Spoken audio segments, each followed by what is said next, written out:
Hello, it's me with another update video slash Q&A slash stuff, just things.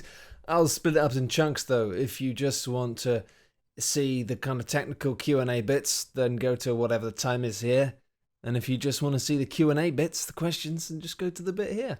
Otherwise, if you want the update and everything, then just stay exactly here, right now, where we are. So updates. It's been quite a busy few weeks. I'm late to do this because E3 happened and my scope for what I wanted to do at E3 with the E3 videos ended up being a bit mad, just a bit too much. But it's fine, that's all done now. I wanted to see if I could make a full-length style comedy TV thing about all of the E3 conferences on my own.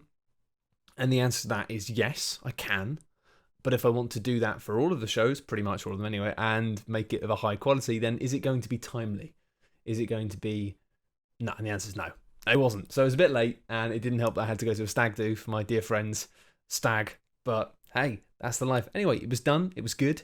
Although I was a bit wiped out afterwards, if I'm being completely honest. It was a bit much. And I've been trying to just sort of take it easy for about a week. I've still been doing stuff, still been chipping away at things, but I've been trying to just ease off the gas a little bit because I felt like I was on the verge of burnout. And actually, yeah, I haven't done much for the past week. Because like last week, I was like, well, I won't do any work this week apart from these little bits and bobs I've got to do, and ended up basically just really struggling with that through exhaustion of being like, oh god. But it's all good. You might not have seen it, but I did a video review of Star Wars Imperial Assault, which is a cool board game for Shut Up and Sit Down. It's probably one of the best bits of work I've ever done.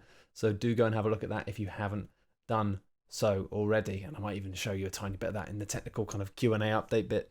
Anyway, there are some things changing around here, which is kind of exciting, kind of good.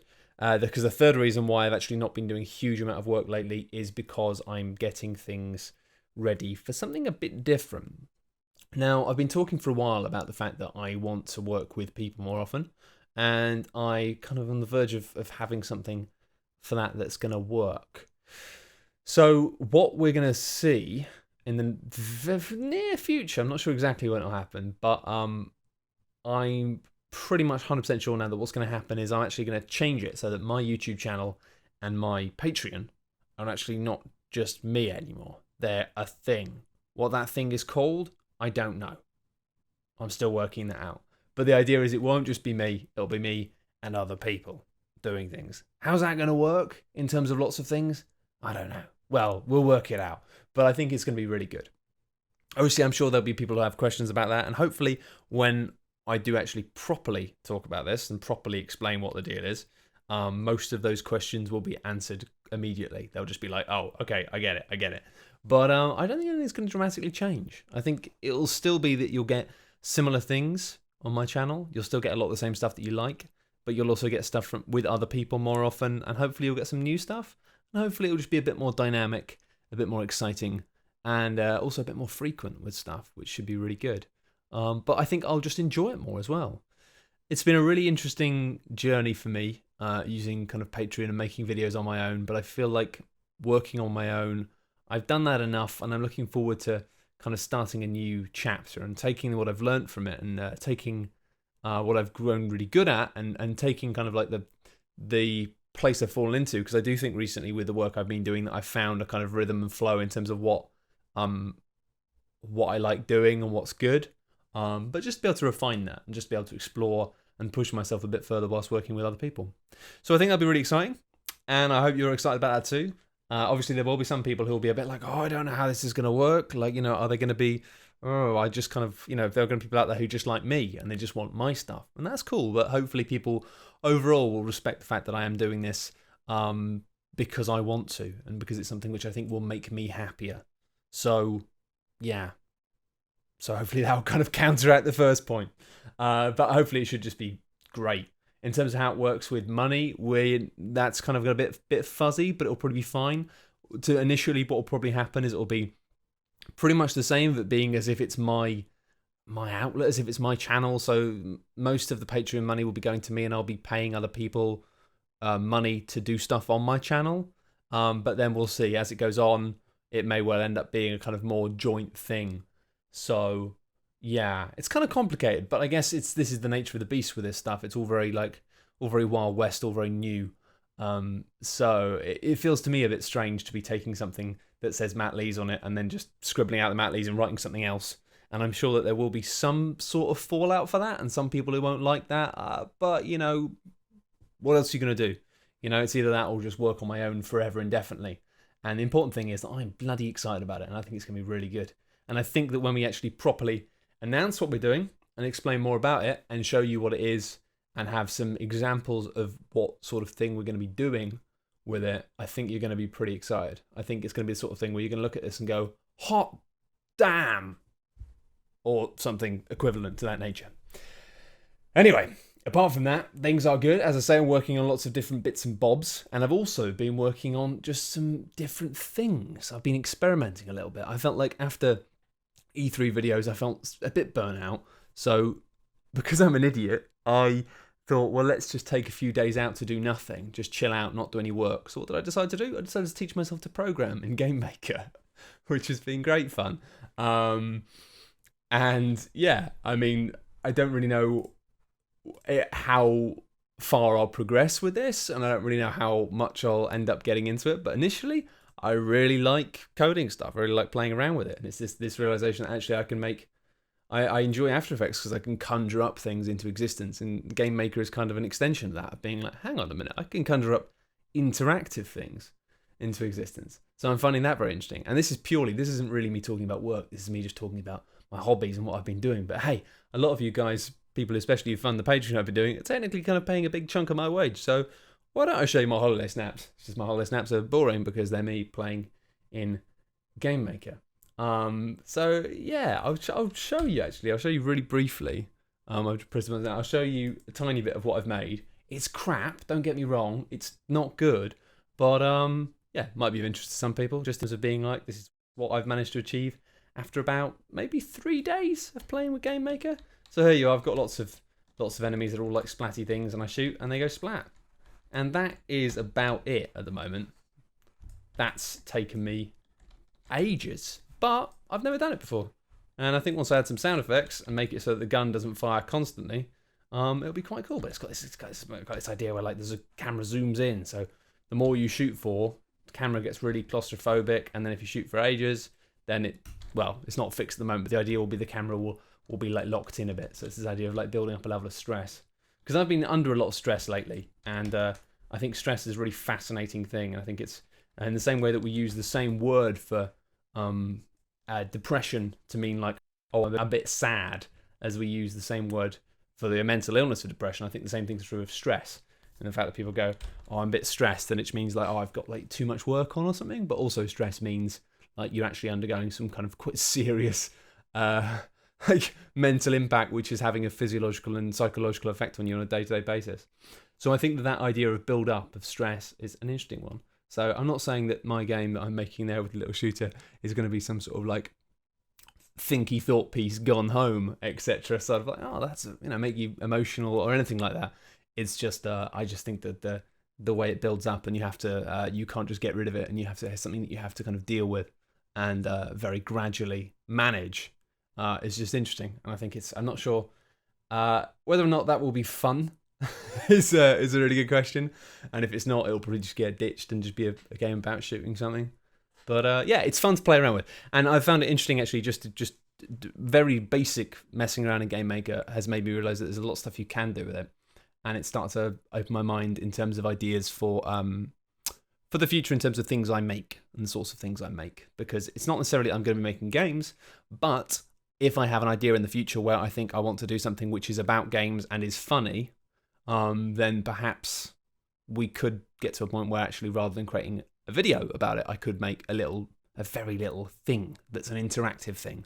So not necessarily a game. So I might end up being one of those people who are, oh my god, it's the not a game crew. I'm making games that aren't games. But I guess rather than being games that aren't games that would be about emotional connection, they might just be things that are funny. I don't know. It's just I think it's an interesting idea, and I'm quite excited by the prospect that before I started playing around with Game Maker, I didn't think that I'd ever be able to do anything like this. And now after about 3 days, I've realised that it's not. I'm not going to say that making games is easy, but it's not nearly as difficult as I thought it would be.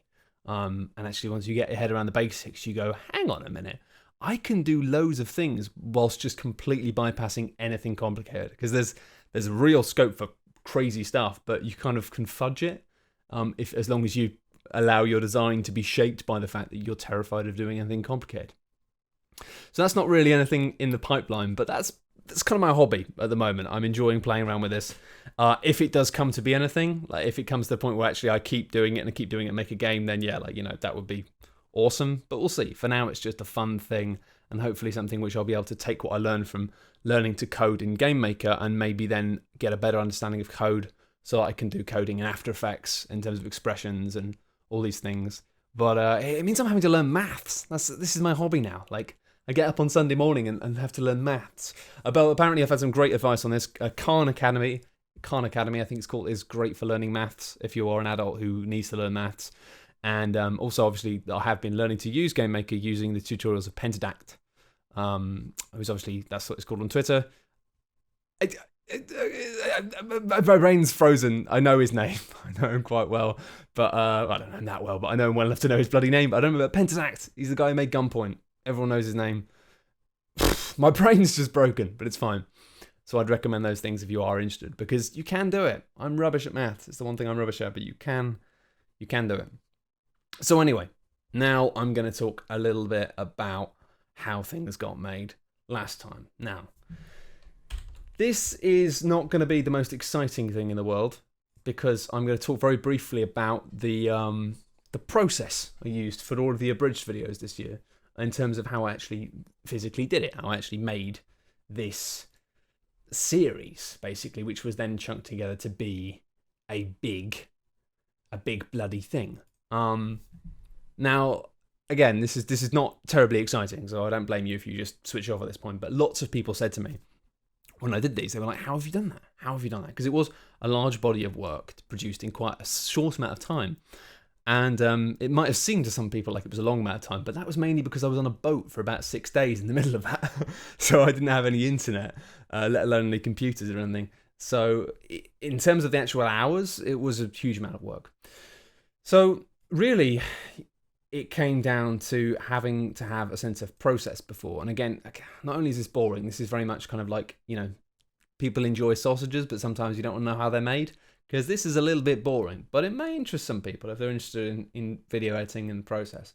So this is already a massive mess. If I just open this up, like, this is just a mess now. But it wasn't a mess to begin with. To begin with, it was quite neat. And it was just a case of downloading videos of all of the different press conferences and then just cutting them up. So what I've actually got is I've got various timelines here. So I've got a timeline, for example, for Bethesda Abridged, which is the actual finished thing, which is all clipped together, which has got all of the stuff, all of the information, all of the VO, etc., all over that. But then I also have just the straight up one, which was just of the conference. And what I actually did was I went through and I just cut up the conference, slice. And each slice is the point where roughly where a joke happens. When I was actually watching the conferences originally, what I did was I had a pad of paper and I just wrote down every time I thought there was a joke there. Either sometimes I knew the joke straight away, other times it'd be like, something there, come back to it. At first I was trying to use a stopwatch. That didn't work because internet lag, which meant the stream would stop and you're like, oh no, hang on. Yeah, it's going to be out of sync when I download the file. So that's pointless. If you're ever thinking of attempting anything like this, don't bother with a stopwatch. You are wasting your time. But then I just went through and just scrubbed through the footage and was just able to slice. And then I had that there and I left it there almost in the fridge like a sliced cake. And then I watched the next conference. So what I did last year was... oh, this is mega inside baseball, apologies. What I did last year was I watched the big conference, PlayStation 1 I think was first, or EA. And I would dive straight in and I just went straight into making the video and I didn't watch any more conferences. And it wasn't until I finished the first abridged video that I went back and watched the next conference. And that didn't really work because... it meant that I actually knew about all the announcements before I started watching the other videos. So I really wanted to have like my immediate reaction being a vital thing of it. When I was writing those jokes and writing these reactions, because I did obviously want to put a lot more of myself into it this year, not just in sort of an ego thing, but just in terms of like insight, because, you know, there are people out there who go, oh, you're just a funny man, don't do insight, I just want jokes. And it's like, well, actually, no, you're kind of wrong. Like, I am actually quite good at industry insight. Like, some people might not see that or might not care about that, but other people do. So that's It's fine. That's where we're at. But it was a lot better to watch them all live as much as possible. Obviously, I didn't stay out for some of the late ones because it was insane. But yeah, it meant that I was actually able to chunk this up, slice it up, and then come back to it later, knowing that I had the jokes written down on paper, and then I had the footage sliced up, and then it was just a case of going through and recording the jokes after they'd been written by basically having the pad of paper, which then got converted into a Google Doc, and then I could go through the Google Doc, record all of the jokes for each video, and then when it came to actually lining up, I already had the full press conference all chopped up. The jokes just got lined up with that, and the great thing about that was, rather than just having one timeline, by having two timelines, it meant that if I then needed an extra bit of footage, I didn't have to then scrub through the whole 2-hour long footage. I could go back to this basic kind of this basic sliced up thing, and I could remember where I was. And you'll see here I've actually done it so it alternates between timeline 1 and timeline 2, just because some of the cuts are very, very, very small. That's actually a bad example of that, but some of the cuts are small, and it meant that I'd actually be able to, every time it changes tracks, it's a new joke, basically. So sometimes there are more than one cut in it because it's more than one part of the video I need to make the joke work. So yeah, it's kind of like a lot of crazy process. And because I knew I'd be working off the same file for the whole thing rather than having individual files, it's all kind of done in folders. And again, initially it was super neat. Towards the end, it got really messy. And I guess the only reason I want to show you this is because it might provide some useful sort of flow ideas in terms of people who are attempting to do anything that's quite a big project, of just being you don't actually need to go through and your computer, defragmenting and just do everything in order. You can actually just go, okay, well, let's get the skeleton in place. So you get all the jokes, you get all the footage cut up so that you know where all the jokes go, and then you can leave that. And it's the jokes are done. The jokes are, and then when you record the jokes and when you edit it all together, doesn't actually matter. So actually, when I did it, I cut up all the footage, I wrote all the jokes, I went through, I looked at the footage again, I sharpened up all the jokes, and then actually in one day just recorded all of the jokes. So I just got in front of the microphone and I just recorded all of the voiceover for the entire of that video. And then I did all of the couch stuff in one shot as well. There were exceptions. There were bits where I realized, this would be so much funnier if I had a little bit of this, or this would be so much funnier if I had that. And so I went back and recorded more, but pretty much it was all done in one big chunk, because it was the only way I could do it efficiently enough. Because something that people might not realize, but you need to warm up and warm down. Warm up with on-camera stuff. If you just jump in front of a camera, you'll probably be crap. And that's why I often think it's a good technique if you're recording a long video to record the intro at the end. But it doesn't mean you shouldn't do the intro. You do the intro and you record it, then you record the rest of the video, and then at the end you do the intro again. And the intro you do the second time will be so much better. Because you'll actually be able to tell now, if you jump back to the start of this video and listen to how I'm talking, it will not even be nearly as clear and as good as it is now, because you just need to warm up. So that's fine, but if you're doing a lot of work like this, then having to warm up every single time, every single day, and doing it in the way that makes sense, of being well, I'll do this video and then it's done, and I'll do this video and it's done. If you know you have a big body of work like this, it's a good idea to try and bunch all of that VO stuff and all that presenting stuff together, because you'll find that you're actually wasting a lot less time. And again, this is super sausage making bullshit, but hey, here we are. But yeah, finally, all I want to say is the reason I'm showing you this is because I find it quite... when I started working with a couple of people who were kind of heroes of mine, it was really good to see that they were quite unorganized and quite messy and didn't really know what they were doing. So whilst I've hopefully given you some advice here in terms of structure and rethinking how you do things, which I think is advice that's useful for everything in the world, not just video, you should also know that, yeah, I'm a mucky pup. My stuff's everywhere. You can be quite incompetent while still managing to do quite impressive things. So that's nice, isn't it? I guess another final thing I will show you very briefly is, yeah, I've been having a lot of fun with this. I mean, if you haven't seen the Imperial Assault review I did for Shut Up and Sit Down, you should check it out. It's a lot of fun. But we had lots of cool effects there. We had lots of cool effects, we had kind of good old Paul as a hologram, and there's not a huge amount of magic to that. That is pretty much just a bought set of filters all chucked together, so nothing magical there. But I did have a lot of fun with grading in these bits, and these bits where it's me with a lightsaber, because frankly this footage did not look that good. and I made it look quite nice. Vroom, vroom. So I'll just play this really briefly. That's quite nice. That is quite nice. One more time.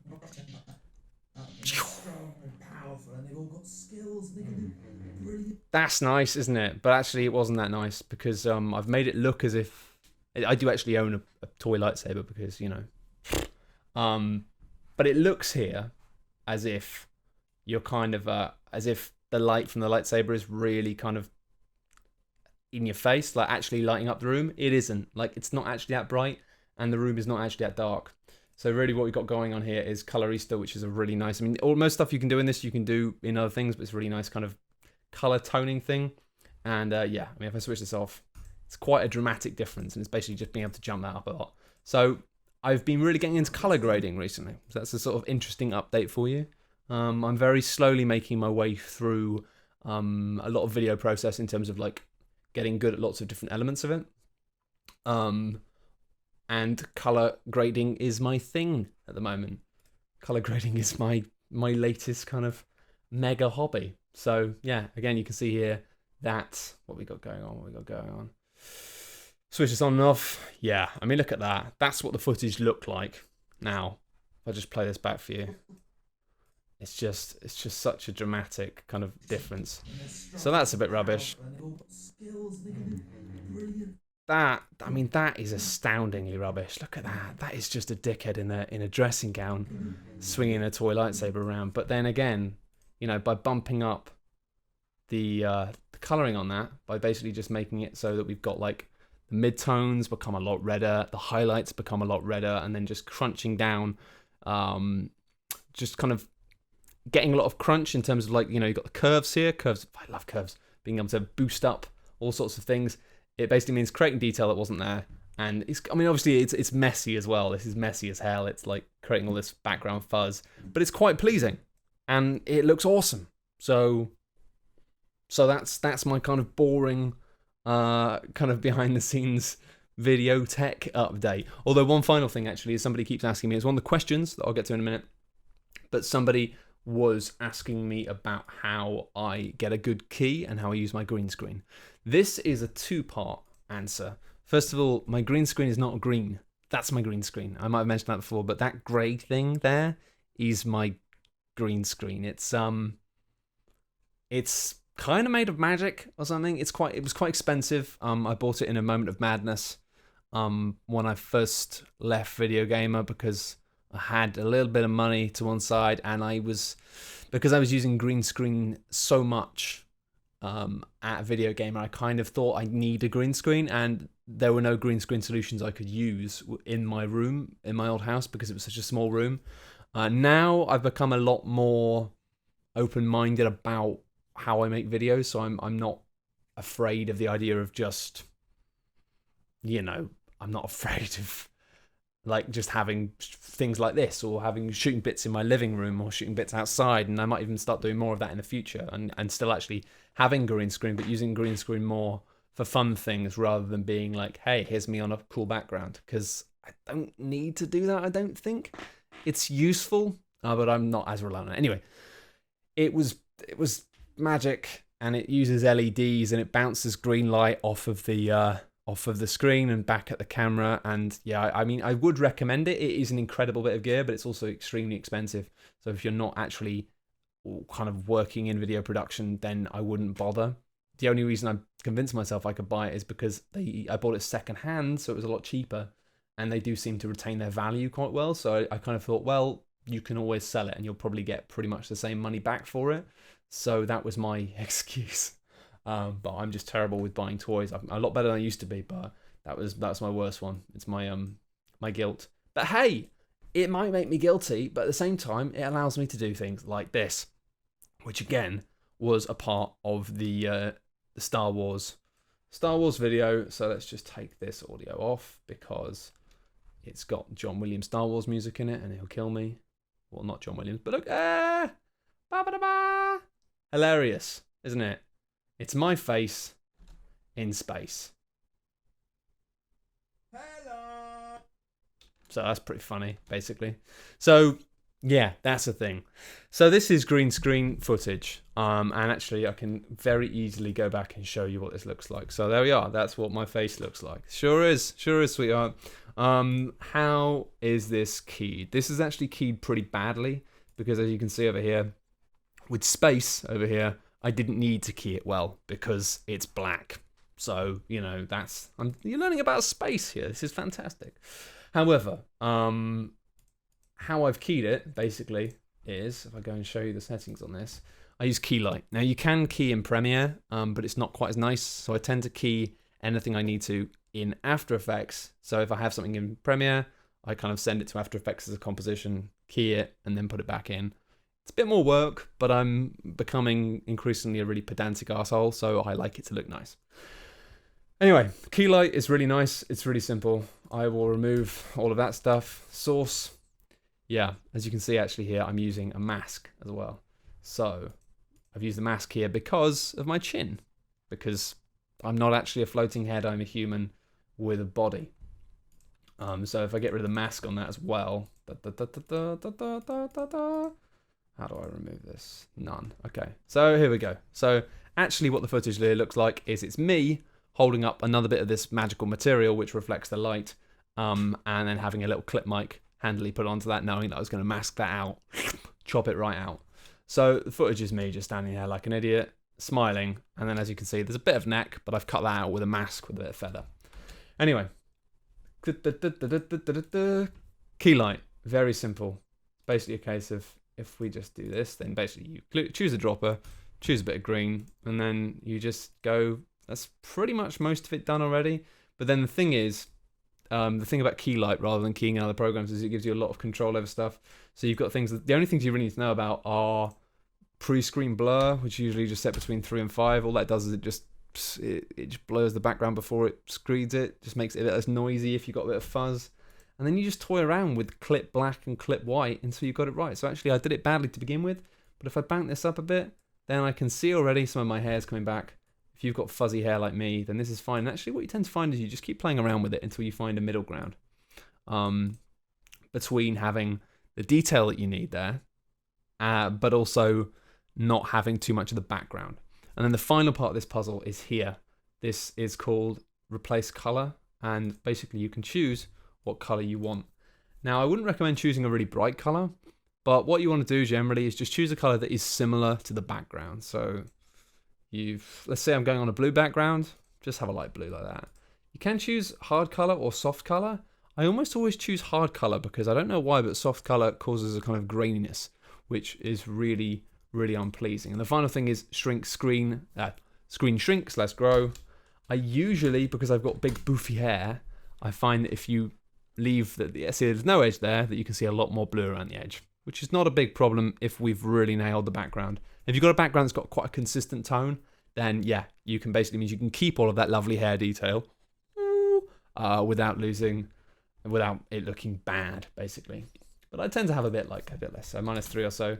That's fine. So still got some hair detail, but then you've actually also got some blue, and that's the sort of thing where actually now what you'll find, and again you've got screen softness as well, so you can tweak around with a lot of this stuff. But that's pretty much it. It's not complicated. It's incredibly easy. And the only other final thing I'd say is obviously you can see this is clearly bad, all this like fuzzy stuff on the side, but if you can go on that, you can go on the screen matte, and if you go on the screen matte, then it will show you in white and black like which bits are visible and which bits are gone, which bits are the alpha channel, which is just here represented by black.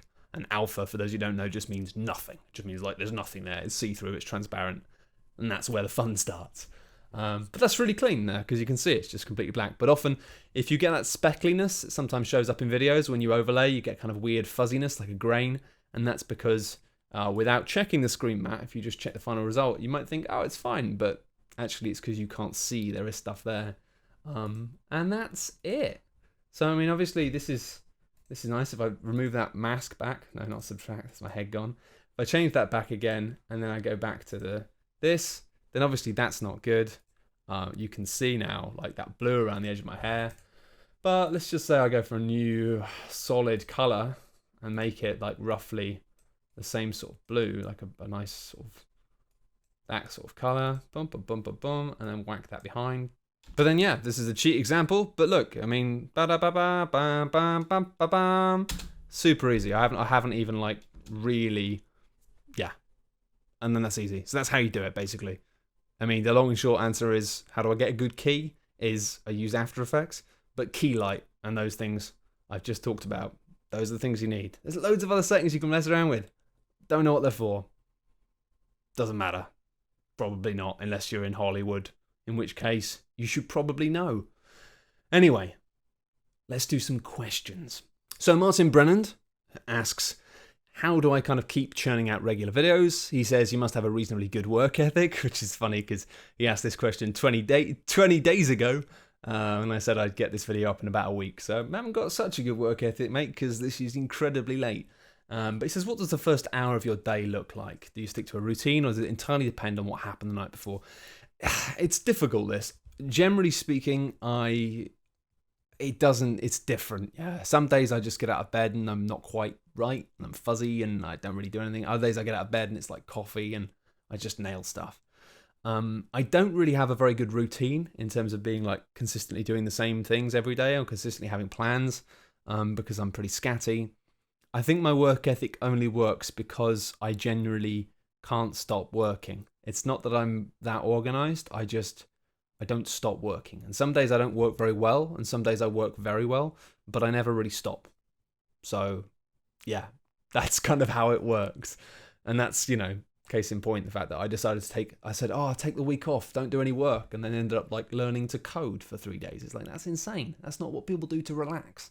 But hey, I find that the reason I'm able to churn out videos on a regular basis is there are some things where I have to do it. Like I know I have to do Bloodborne Diaries this week, so I know actually after I've done this, I need to just go and play Bloodborne Diaries for about 5 hours. Play Bloodborne, not Bloodborne Diaries, but I try and keep that sort of thing, that weekly commitment, down to a minimum because I find I'm generally policed by my own work ethic and the fact that if I haven't done anything really good on the internet for a little while, I start to get a bit anxious. I don't know why. I think that's just, it's just nature of the beast, I think. Yeah, it's an odd one. Benjamin Cooper asks again, and he asks this every month, which I quite enjoy. How are you, Matt? I'm good, Benjamin. Thank you. I'm pretty good. I'm a bit exhausted, but I'm doing all right. To be honest, on an overall thing, I have an interesting situation in the fact that having come incredibly close to having the person I love the most in the world dying, and still kind of being in fear of that happening, is a kind of crazy thing to go through. But what it tends to do is it tends to do two things which kind of conflict with each other. First of all, it's exhausting because you're constantly under this very heavy sense of stress that never really goes away and sometimes eases up and makes you feel like life has gone back to normal, but really normality in terms of what you always envisioned it being before doesn't exist anymore and might not ever exist again. There's a certain naivety which is gone. And that's not that bad because actually everyone is in exactly the same risk throughout their life anyway. Like, something terrible could happen to anyone at any point. It's just that I'm more aware of it than most people, which I think has negative effects on my life, but it also has positive effects on my life because the second part of it is when you come that close to something like that and you see something like this, it's this moment of being like, well, you do start to question your own life as well, because obviously the person who's going through this and the person who's at risk of death has this moment where they actually go, well, what am I doing with my life? Like, what do I want to do with my life? And so I think just being close to somebody who's going through that, it's impossible not to come out of that in exactly the same way. So unfortunately what I have now is I have these two things which are both true of me being like, having this immense sense of being like, what are you doing in your life? What do you want to do with your life? Are you doing as much as you can be? Are you doing the things that you want to? Could you be doing something better? Could you be doing more? Whilst also just being exhausted and kind of just mentally drained on a near constant basis.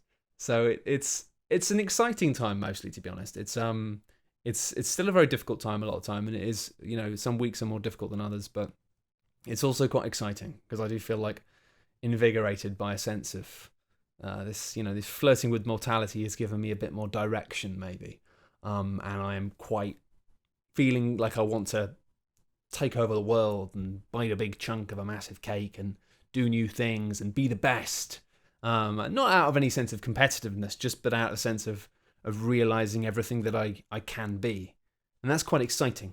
But then I also find that I start doing it and then go, but oh God, I'm tired. So I'm finding a balance between those things at the moment and just hoping I'm not going to burn myself out. But I'm good. Apart from that, I'm good. Thank you for asking. Oz says, why can I not purchase a lovingly crafted Dark Souls logo t-shirt or a hat in the shape of your hair? Hat in the shape of my hair, tricky. Dark Souls t-shirts, interesting. I think that something like that is going to be happening this year. Pretty confident of that. And again, this is one of the many things I've been trying to sort out recently in terms of being like, well, let's try and get stuff done.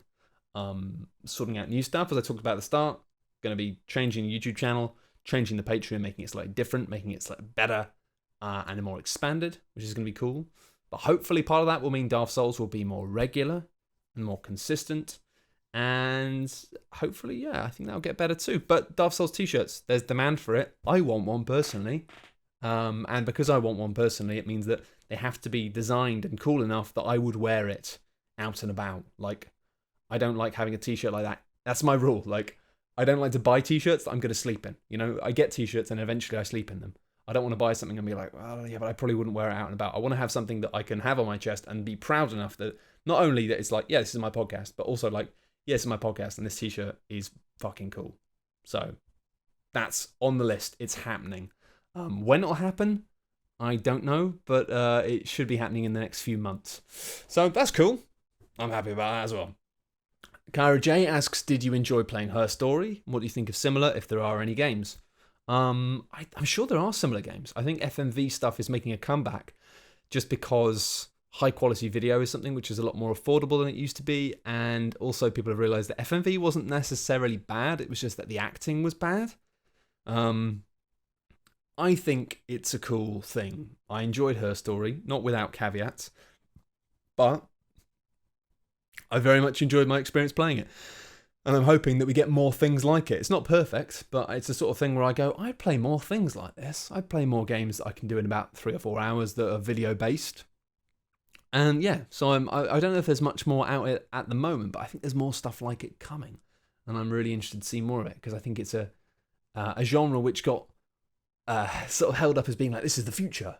And then everyone went, oh God, no, it's awful. But actually, no, it's not necessarily the future. But I think it's interesting, and I definitely want to see more of it. Sam Cook asks, what question do you wish you were asked more often? That's easy. It's, would you like a cup of tea? I mean, it's not like, you know, I go through my entire life without people offering me cups of tea.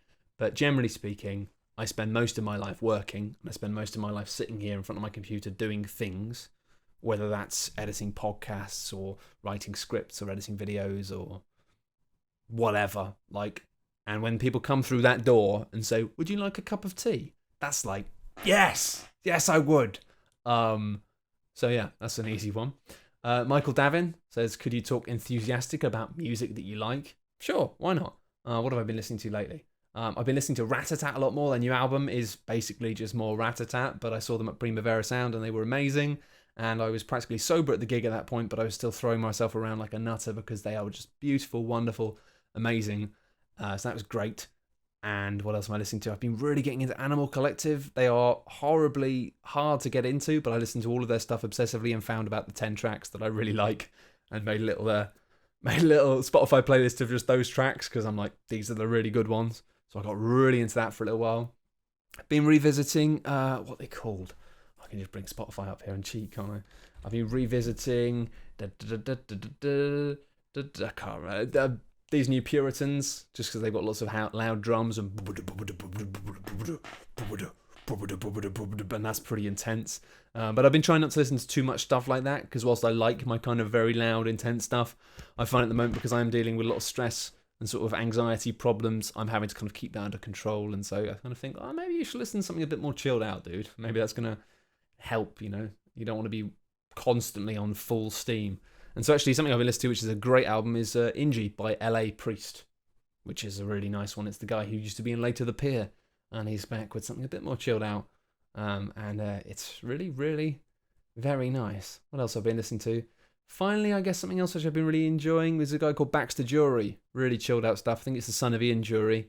I can't really put my finger on why I like it. In fact, when I listen to it, often I think, I don't know, like something about it is a bit feels. No, I don't know. It's almost impossible for me to describe it. It's just like there's something about me that feels like it's not good, but it is. It's complex. Anyway, I could talk about music forever, but it's a bit tedious for people who don't care. So, onwards. Manus Noble. And he says, not to be antagonistic at all, but do you ever feel guilty or bad about being a critic and a games writer as opposed to being a creator? He says, find the relationship between creators and critics interesting. I find the relationship between creators and critics interesting as well. And I wouldn't say I feel guilty about being a critic, but I definitely feel like, yeah, I mean, I don't think I am 100%. I often say that a lot to people, and people say, well, no, you're not. Like, you're not just a critic. You are partially a creator, and I think that's true. I think what I try and do is I try and actually put something into criticism, so it's not just criticism, it's something else. Like, so it's not just editorial, it's editorial with an element of creativity in it, you know? Whether that's, you know, having some mad stuff, or even like, you know, in the Bloodborne Diaries thing, it's basically a kind of condensed, better produced Let's Play thing, but it does, you know, in the middle of it have this spoof of Werther's Originals, which is really intense and quite frightening. Well, it's not really, but you know, that's creative, right? That's creative. So I think that I increasingly feel that being a critic is something that I don't have problems with, but I'm just less interested in for a variety of reasons. Primarily because I actually enjoy creating things more, I think, than I enjoy the process of critiquing them. So yeah, I think when I do it, I try and mix the two, but I'm definitely more interested in creating, I think. And I think that I could see myself shifting away from criticism in the next few years, just because there's only so much you can say. You can get to a point where it's like, yeah, you know, you understand things enough that you can dissect them, but it's a really complicated one. I think critics always have a role, but I think personally, I used to, when I was younger, enjoy playing games and then enjoy being able to tell people what I thought of those games and being like, oh, well, I think this. I guess because I wanted validation that I was somebody who understood games and could tell people whether or not games were good or not. And I think that's true, and I think I was good at it, and I used to do it a lot. But now, I'm not playing games as much as I used to. And as much as I love games, I'm not actually enjoying playing them as much as I used to across the board. Just because I enjoy doing other things more. I think it's more like if I could get up in the morning and play video games all day, or I could get up in the morning and make videos instead. I prefer making videos. I actually prefer making things to playing games. And I still enjoy playing games, but that's not what excites me the most. What excites me the most is creating things. And so increasingly I find like it's this odd thing of, sure, even if I like had the opportunity to just be a YouTube Let's Player and just start a channel which was just me playing games indefinitely, would I actually want to do that? Like, and I don't think I would. Like, I don't think I'd actually enjoy the process of just sitting and playing games all the time. I think I'd get bored. And I don't know why that is. I think it's partly because games are a fascinating medium, and they are always changing and always expanding. And I think that's what I'm interested in. I'm interested in the evolution of the medium. But it's not as evolving as quickly as it was before. I think we've had a period of a bit stagnation in the past 5 years. So either that, or it's just the traditional thing with media where we end up having loops, and I just feel like I'm looking at something and going, well, yeah, but this is actually quite similar tonally to stuff we had 10 years ago or whatever. And I don't know. I think I like new things, and I think maybe it's just a case of I've really enjoyed learning After Effects because it's this bottomless pit of new things, and I'm really enjoying learning how to like code in Game Maker because again, it's this just like endless new things. Whereas it's very rare now that I jump into a game and it really presents me with things that are just new in a way which really surprises me. It's more that it presents me with combinations of things that are interesting. So I kind of go, oh, okay, they've decided to do this and this and this, and they've decided to use that mechanic in this way, and that's interesting. But it's not as exciting to me anymore. It's more like a scientist looking at stuff and being like, oh, okay, I understand what they've done there. That's clever. And that's not always true. Occasionally I play things and I go, whoa, what the hell? But it's very rare these days. So I think that on a day-to-day basis, I just don't enjoy doing it as much as I used to. So I think that part of what I do now is not to have this critic process of being like playing something and then telling people whether or not it's good or what you think of it. Just because I don't know, it's not as interesting to me as it used to be. That process for I don't know, a variety of reasons. I guess I'm always changing. I'm a different person now than I was 6 months ago, let alone 3 years. So, but I find the relationship between the two very interesting as well, and I think that I will inevitably end up going towards creativity and creating things. I mean, why don't you? I think it's the fear, isn't it? I think if you're just a critic forever and you never give it a go at actually trying to make something that can be criticized by other people, then there's a question of why not. It's like, if you actually understand things, if you understand things well as enough a critic, technically you should be able to make them. Like, and if you can't, then maybe you weren't a good critic to begin with. And I guess maybe that's the internal fear of every critic. Do you actually know what you're talking about or not? So hey, I guess we'll find out. And that's why I need to caveat that if you did see at the start when I was showing you my very, very, very simple prototype of that game, it won't be a good game. And I know that, that's fine. It's just because I'm not skilled enough yet to make something that's good. But that's fine, don't judge me on that. Felix Thomas asks, he says he got into bouldering around the time of the Dark Souls exercise extravaganza, which you should listen to if you've not listened to it. It came out at the start of the year. And recently, either his friends have been too busy or they've knackered themselves climbing and have been able to go, warm up properly, for God's sake, warm up properly. Is it okay to go by oneself? And he also says, is Monster Hunter 4 you on any good online with randos? I find that Monster Hunter online with random people is fine. It's not the same as playing just with I play with my brother and we chat over Skype. But go and climb on your own is fine. Yeah, do it. It's once you do it once, it's pretty good. It's fun. The only thing is you've got to just slow down, because if you don't have the gaps to talk to people, then you just climb constantly for about an hour and you're so tired. But do it. I find it quite meditative, you know. Meditative is a word that I end up using a lot these days because I need to have quite a heavy quota of things that are meditative in my life. Otherwise, I kind of start to crumble like a wet biscuit. But, you know, that's just life. Bad Thoughts asks, what's your favourite NAF seaside town? Before caveating this with, he spent the whole weekend in Blackpool and is in desperate need of validation. It's Blackpool, isn't it? I don't know, probably is. Blackpool is my go-to NAF seaside town name, so let's just say it's Blackpool. Hey, good for you. Niall Pudding comes up with this. Do you often find yourself in a mood where making new videos or whatever is a bit of a struggle? Do you have a specific way of getting into a more creative mood if when this happens? It's not about being creative, I think. It's about being consistent. And I've talked about this in the past, but I think it's a thing of often I don't have creative ideas every day. I have bursts of creative ideas. So I usually have like a day where I have 4 good ideas. And then some of those ideas might get executed in that week. Some of them might get executed years later. You know, it's that thing of being like, you just suddenly go, boom. It's like a supply drop of creativity. It's like, poof, here's some ideas. And you go, whoa, some of these are good. And then the difficult thing is ensuring that you're able to keep yourself in a good enough mood to then keep believing that those ideas are good and not have the thing of when you actually sit down and start to realize these things, going, oh, maybe the idea isn't good. So I think, I've said this before, but I think that's the tricky thing. It's not being creative. It's being able to keep yourself in a mindset where you continue to make things despite what you feel. Because often the problem is that you start making something and you go, maybe it isn't that good. Maybe this idea is crap. But then you have to go like, well, no, this idea is okay. And you need to try and do it. And you might not do it as well as you want to. And you might find that actually you make it and you go, it's not actually as good as I thought it was going to be, but you've done it, you know, and you've probably learned something from it. And I think that's the important thing. The important thing is keeping yourself in a positive mood. And it's funny, you know, because sometimes I put stuff online and people go, you know, oh, this video is not very good, or this video isn't as funny as the other stuff. And it's like, well, that's going to happen. Like, but if you allow that fear to be in your mind of being like, well, maybe this isn't going to be very good, you'd never get anything done. You just have to see things through. And then every now and then you'll do something that people think will be amazing. And every now and then you do things that people go, this isn't very good. And it's like, but you just got to trust yourself. You just got to trust your own ideas and trust your ability to see them through. And that's all it boils down to.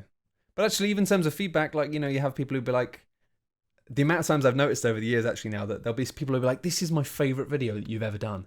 But then for every time you see that, somebody else will say, this is my least favorite video you've ever done. It's just like, that's cool. You know, we're all different humans with different experiences. Maybe it was a great video, maybe it wasn't. You don't really know, but you just have to keep doing it. But he also says, how to get into more creative mood. I find it's more about, you can't force ideas. You just need to keep them when they come. So when you have good ideas, make sure that either you get really good at memorizing them or you write them down. I tend to have a Google Doc, which is just ideas, and often it's just like one sentence or a line or even just a few words to remind me that the idea exists. And then I find if I look at that and I don't know what something means, it probably wasn't a good enough idea. But save the ideas. One of the best things I ever got was a little black book. Just carry it around with you. I mean, you don't need it anymore. Actually, you've got phones. Forget about that. You don't need a little black book. Put it in your phone. Put it in the notes. Save the ideas. And then when you feel ready to do it, you can go through and do those ideas. He says sometimes I think letting go and relaxing for a day helps, but other times it's easy to get into a rut and a bit of a kickstart is required. Weirdly, I find that when I'm trying to work all the time, I often find I'm working less well. But when I find myself thinking, I'm not going to work today, I do loads of work. So I don't know. It kind of works for me. But when I find myself thinking, nah, tomorrow I'm going to do no work at all. I'm going to go climbing, and then I'm going to go shopping, and then I'm going to make a big frittata or something. I'm just like, I'm not going to do any work tomorrow. Too stressed. And then I find myself, I go climbing, I go shopping, I make a big frittata, and then I'm just invigorated and I just really want to edit. So I just go and edit a video, and it comes out of nowhere. So I think there's a balance, and I think sometimes if you're not feeling in the mood to work and you haven't got any good ideas, then I think sitting in front of a computer and trying to make something happen is the worst thing you can possibly do. Save the ideas when they come. If you need to get something done and you're not in a good mood, the best way to fix that is exercise. Just across the board, exercise. If you're in a bad mood and you don't believe that your ideas are good and you think what you're doing is crap, just go for a run or go for a swim or, whatever. Like, that will just fix you. And also, it's like, I think an important thing is just to be reminded that it doesn't matter. Like, you just gotta, the process is what matters, is making the things. It is seeing yourself through. But that's the thing about creativity that's the most difficult, particularly if you're working on your own. If you're working with other people, it's great because you can see when someone else is in that mindset and having not a good day, and you can be like, you're awesome. Keep it up. You're awesome. And obviously I get that a lot from you guys, and I get that a lot from the internet. People being like, I love your work, and that's brilliant, but it always means a lot more to you when you get it from a peer. That's just the way it works. Sorry, but it just is. Simon James asks, I would really love to ask you something, but he has no idea. He says, what question would you love to be asked? And what will the answer be? The question I'd love to be asked is, would you like a cup of tea? And it's yes, I'd like a cup of Red Bush tea, black, maybe a little bit of lemon in it. Cheers. But you're not here. You're not here. So you can't do that. And Oz asks, again, I'm sure you've asked 2 questions, Oz, but I'll let you off. Because now that you've established a distinct niche, assuming no unexpected events, do you have a 5-year plan? No, I don't. I don't have a 5-year plan for anything in my life. I don't have a 6-month plan anymore. Because I now realise that unexpected events are just part of the course. I do obviously have a short-term plan for the Patreon. I think, as I've talked about, it's going to be something different. It's going to become something a bit more expanded. And I'm excited about that. And we'll see how that goes. But I don't have any long-term plans for anything, really. I'm just going to keep doing what I do and keep allowing myself to just, allowing my work to evolve. And whatever that ends up being is what it ends up being. And there'll always be people who go, well, I like what you're doing before. But, that's just the way it is. I think I'm not going to allow myself to get bored by my own work. I'm not going to let myself feel like I'm stuck in a rut. And at the moment, I feel like I'm in a nice groove, and I feel like what I'm doing, what I'm making, I like that stuff. But it may change. So that's the way it's going to work. But hopefully, you'll always like what I do. But obviously, there will be some people who won't like what I do. But whatever. It's the way it works. Anyway, Red says, do you have a shooting wardrobe for costume/props? No. This is where do you source higher props? Oh, that'd be great. I've just got a box full of junk, the stupid hats and wigs and terrible stuff. It's all just cheap tats, basically. Yeah, I don't have much stuff, although it is getting a bit silly. I need to maybe cut down on that. I would love to be able to have the ability to hire stuff, though. Maybe in the future. If you have a situation where I have more people and more money, it'd be great to actually hire costumes for something. That would be superb, but we'll see. Trick Dempsey asks a really complicated question about economies present in games that we'd like to see more of, and are there any board game economies I'd like to see reflected in video games? I really have tried to think about an answer for this, but it's a bit too complicated for me right now. My brain's a bit too I would say something that board games are doing really well at the moment, and have been doing really well for a long time, is betrayal mechanics and traitor mechanics of having somebody in your team and a allied-based thing, somebody who you cannot trust, and having to work out who that is before the end of the game. I think that's something that board games do especially well, and that games haven't worked out how to do in a more interesting way than somebody shooting you in the back because they want the money or something. So I'd like to see that. I'd like to see betrayal mechanics in games done in a more interesting way. But it's difficult because they work in traditional analog board games, because these are often games about sitting around and talking to people for long periods of time. And there aren't many video games about that. So I think it's more that really board games are doing a lot of exciting things at the moment that video games aren't able to do because they are being too restrictive in terms of what they are and how they're played and all of that jazz. Hopefully we'll see that change in the future. Who knows? And I've answered. It was Sasha Lee Kreisler, I hope I've said your name right there, who was asking about how the green screen worked. That's how I've done it. He says his hair's floofy and it takes in his boyfriend's.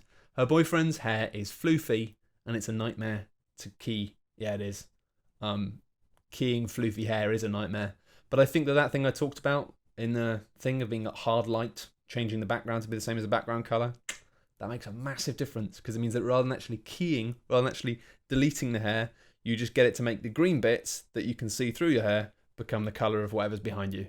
And that is just like a magic bullet. And Matt Arnott wants to know if I've gone back to Dota, about how I said I know I had to give it up so I can actually do my work. And yeah, I mean, I do miss Dota a lot. It wasn't really me giving up Dota so I could do my work. It was more that I had to give up Dota because I was only playing Dota. I mean, I wasn't playing any other video games. And that was kind of a problem for my work. Whereas now, I don't really have many times to play video games at all. But that's because my work, because I'm just working all the time. But I've realised now I'm coming to terms with the fact that actually I'm okay with that in a weird way. I'm okay with not playing video games that much. And the tricky thing is, how do I balance that? How do I continue to make videos about video games whilst not actually having as much time to play them? And that's an interesting question. I still haven't quite worked out. Probably it will mean having more stuff, which is just making really big efforts to make really big, interesting videos about the games that I do play and the games that I do think are great, or maybe just more often just doing fun, stupid stuff that is related to games. So more like just comedy stuff that is like about video games. But I'll work it out. It'll be fine, honestly.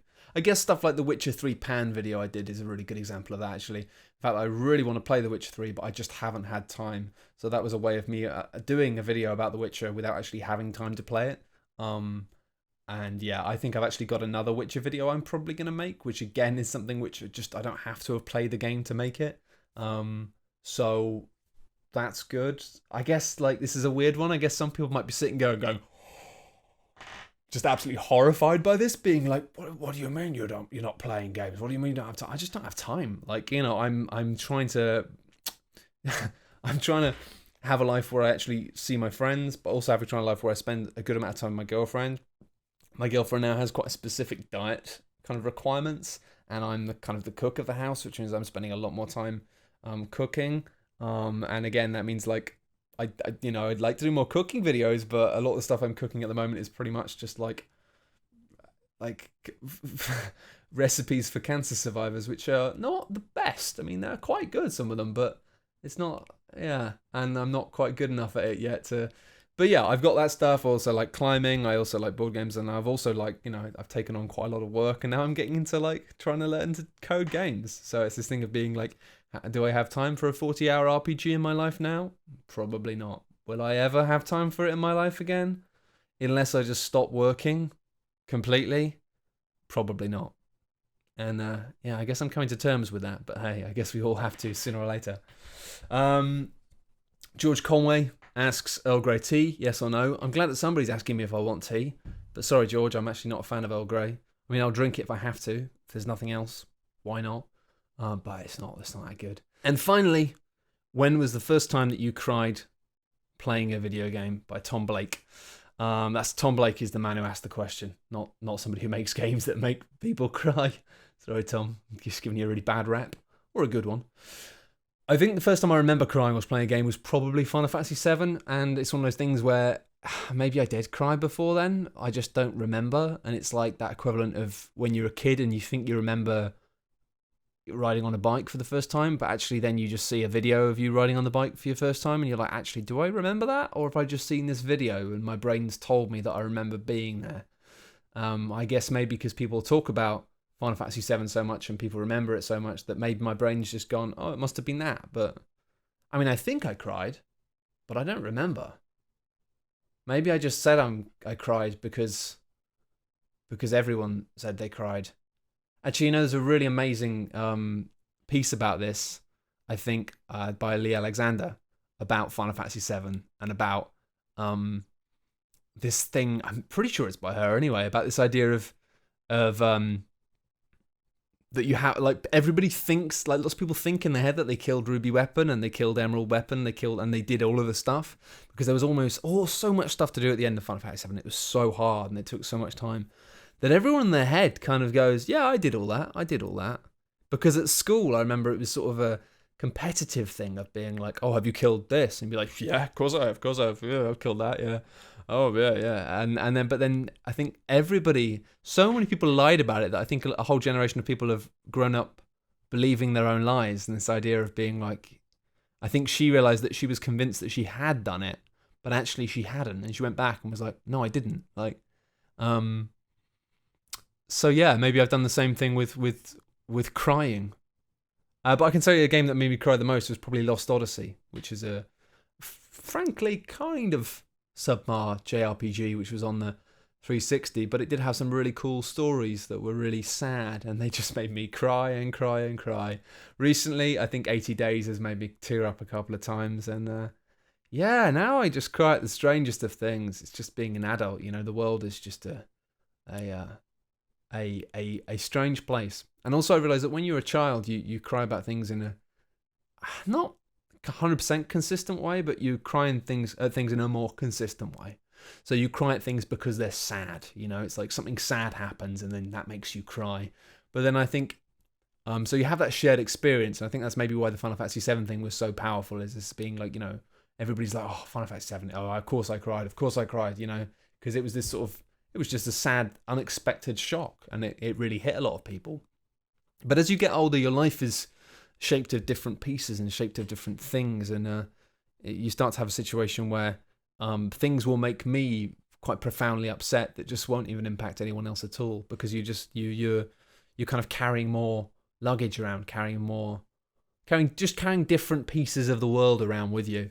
And I think that's interesting, because it becomes more when you find things upsetting, when you find that things get to you, and you find that things have a really emotional resonance, they're kind of powerful in a more meaningful way. They're not just like, oh, that's sad, or oh, that makes me happy, or oh, that's like intense. It's something which, when you have those moments and things that you relate to, they can be much more powerful.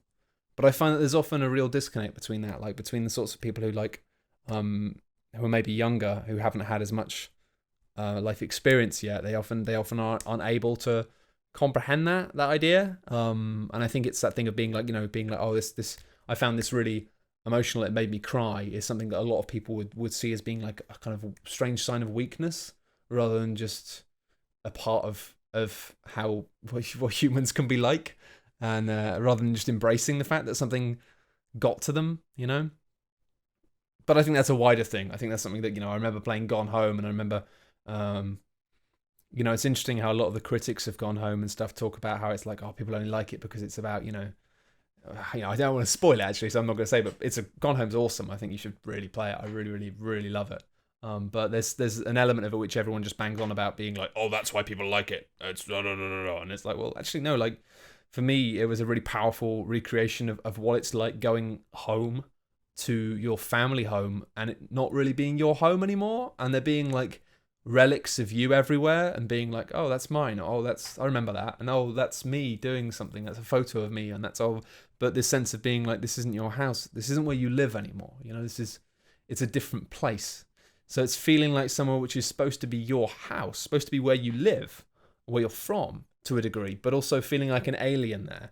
And the way that the game mechanics mimic that, of having this character being not knowing what they're doing and not know where they're going, but also, I don't know, I just found a parallel there that I found to be incredibly powerful. And I'm not saying I sat there and cried. I'm not being like, oh, this is just so emotional. But I found that it really, like, kind of managed to nestle itself into my emotions in a way which I really wasn't expecting. It really took me back and made me really think and brought back some quite powerful emotions. Because I think that for anyone who's ever left home from a long period of time and then find themselves coming back to the kind of where they grew up, and finding that it's just changed so much, it's an incredibly emotional time. Like, it's, you know, it's something that really hits you in a way that you can't foresee, and it's very interesting. So I found that just a game that allowed me to go back and think about that again and be like, oh yeah, and remembering that period in my life and being like, that was so strange, like, and yeah,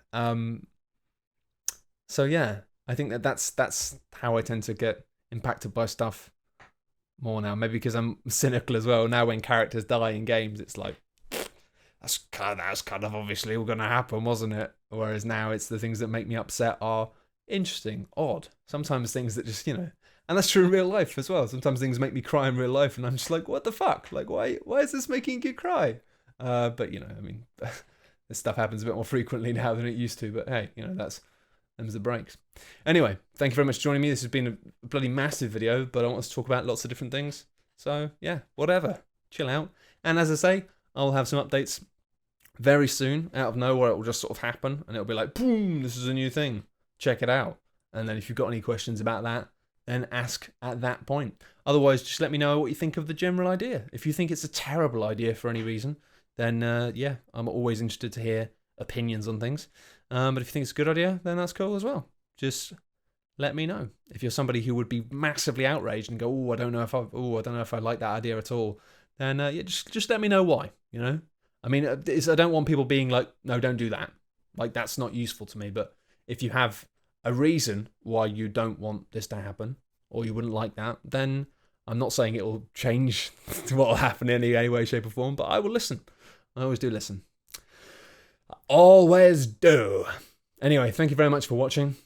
Bye! If you've enjoyed this video and you'd like more people to naturally stumble across it on the internet, then clicking the like and subscribe button magically makes that happen. Also, if you really, really like my stuff, then you might consider funding my work on Patreon, because otherwise it wouldn't happen. Thanks very much. Bye!